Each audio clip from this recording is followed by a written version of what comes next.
What's good, fam? I hope everyone is well. Now, today's guide is going to be around hunting RESHALA and his squad. Reshi's got a very simple AI and it's easy to get. However, his guards are sometimes stacked with decent armor and decent ammo, so they can be a pain to get through. Now, I'm going to show you the best advantages to use, all of his spawn points, and secret tips you should be utilizing in dorms and at New Gas when fighting his team. Stick around for the end of it, let's jump straight into it. Now, when it comes to the actual loadout that you want to be utilizing, it doesn't matter about the gear that you run or the gun that you've got.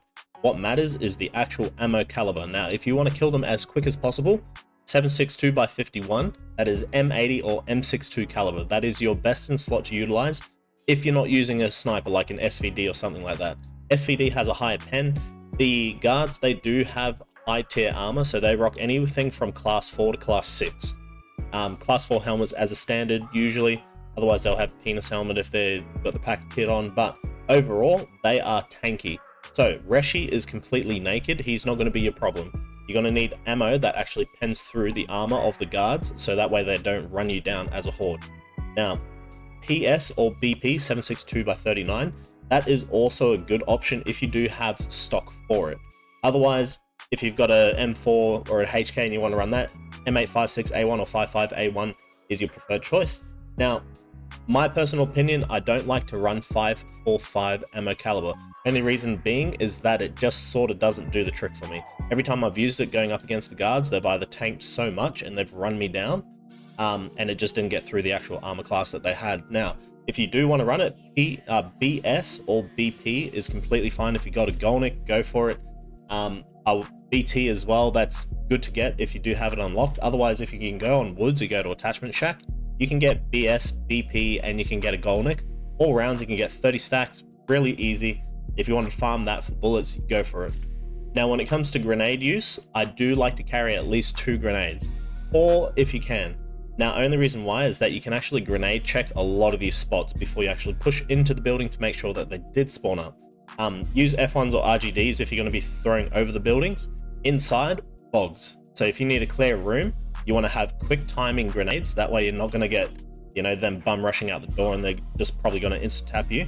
You want to throw something down that's going to kill within 2 seconds. Like, it's instant. Now, kicking off the spawn points for 3-story dorms. We're on the first floor. The guards can hover and spawn anywhere in the corridors, or the L positions of each floor, so keep that in mind. Their main positions on each floor they love to bump together is in bathrooms. So always double check them, and also the corridor bedrooms, because they can actually open doors themselves and sit there. On the second floor, be careful of room 209, which actually spawns shut. If you see the door is open, it's either a RESHALA or a guard hovering the room, which can make the staircase a really dangerous position to be rotating up from. Now, their main spawn position throughout dorms, and where they will most likely rotate to if aggroed upon, is the bathroom on second floor. Now, you can either flush them out by using a grenade or pre-firing the swing to take them out. Now, if you're coming up from the car stair side, you'll want to take care of the L position in the second floor, which is opposite kitchen. Guards tend to sit behind the pillar, and RESHALA can also rotate in the rooms opposite 220, which can make for a dangerous entry into dorms if done incorrectly. Staircase fights are straightforward, however, you'll want to make sure that you kill as quick as you can, because when they move on the stairs, for some reason they feel way quicker than normal, and you can get caught out on the reloads if you're not careful. Upon entering third story, they will hover the main corridor opposite the marked room, and they can also sit in the hallway leading out to the roof area. This is a really easy right-hand angle peek to kill off guards or anyone that's in the corridor itself. Double check your halls, double check your doors. RESHALA does hover in this bedroom on the top left as well, so just care that. Now, when it comes to dorms, 2-story spawns, really straightforward and easy area to kill the boys. They really only hover the main corridors, which is front reception area. They do sit in the room at 107.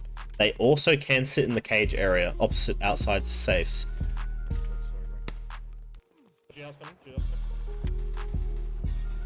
And their main area that they will hover in is the bathroom itself. Now, here are some areas where you can throw a grenade and get aggro from. These are really good spots to just double check the buildings before you push in. This will allow you to line up your shots a lot easier, knowing who's in the building and who isn't. Now, this is what it looks like when it's packaged all together.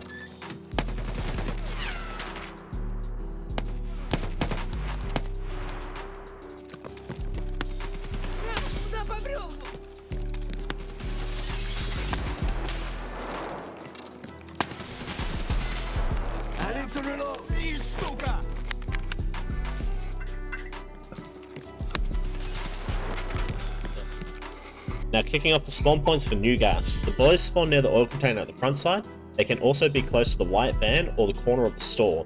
Now, they can also spawn inside, however it's a really rare hit for them to spawn there. They can spawn at the rear of the store, also next to the fuel tanker. They'll spawn alongside of it, where the actual forklift is, and on the opposite side of the blue fence. Now, if you spawn chemical side and you want to take the blue bin jump up, throw a grenade first just to confirm you're clear, because sometimes you can jump straight into Death's arms, so just be careful. If they are at the rear, rotate to the factory key shortcut, or opt for the DUNNY jump over. Now, if they've rotated to the front of the store, they will shoot you, so just be careful with that jump. You can risk it and try and get some headshots by slow C rolling. That's by holding your C button and mouse scrolling. However, the safer option is to run it back towards green screen room side. Now that is past the blue bin and chemical building where you spawned, taking the hole in the wall and rotating to the rear of new gas. From here you can attack them from inside the station on a right hand peak, which gives you a better advantage spot.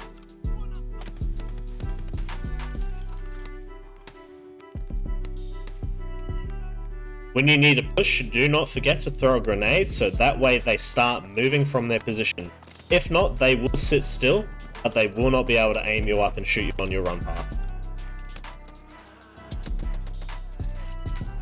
Now here's some secret sauce that I want to share with you.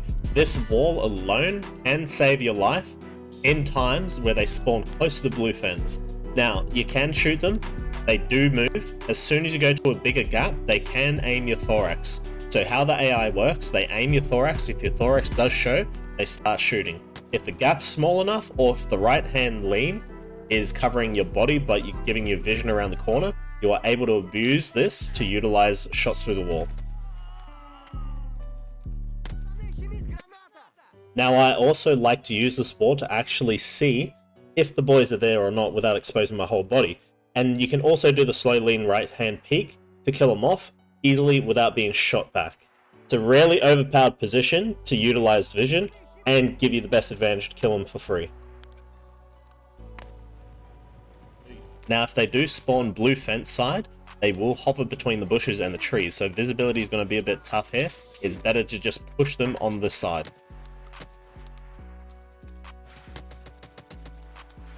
Now here's another great example of you utilizing a right hand peek compared to someone who's looking at you on a left.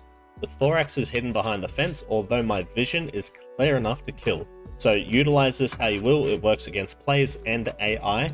However, if you do step out too far, they will aggro you.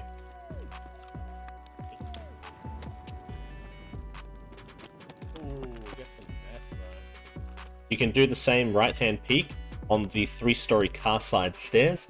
It works great for actually entering the building without taking risk of getting shot. And if you really want to get fancy with it, you can Alt-S or Alt-W your gun to get that lean peek around the corner without exposing your body.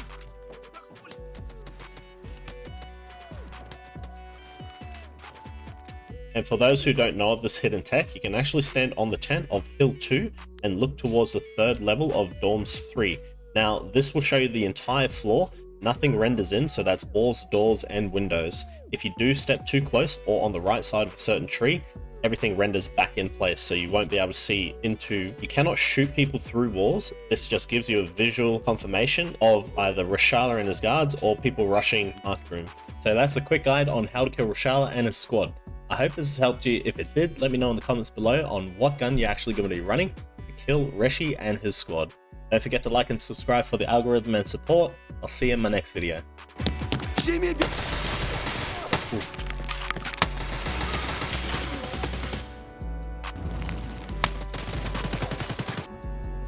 What?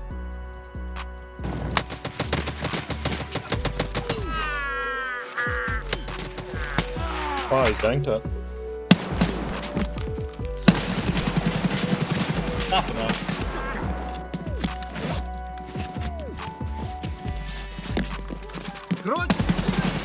Oh, fuck you, is it?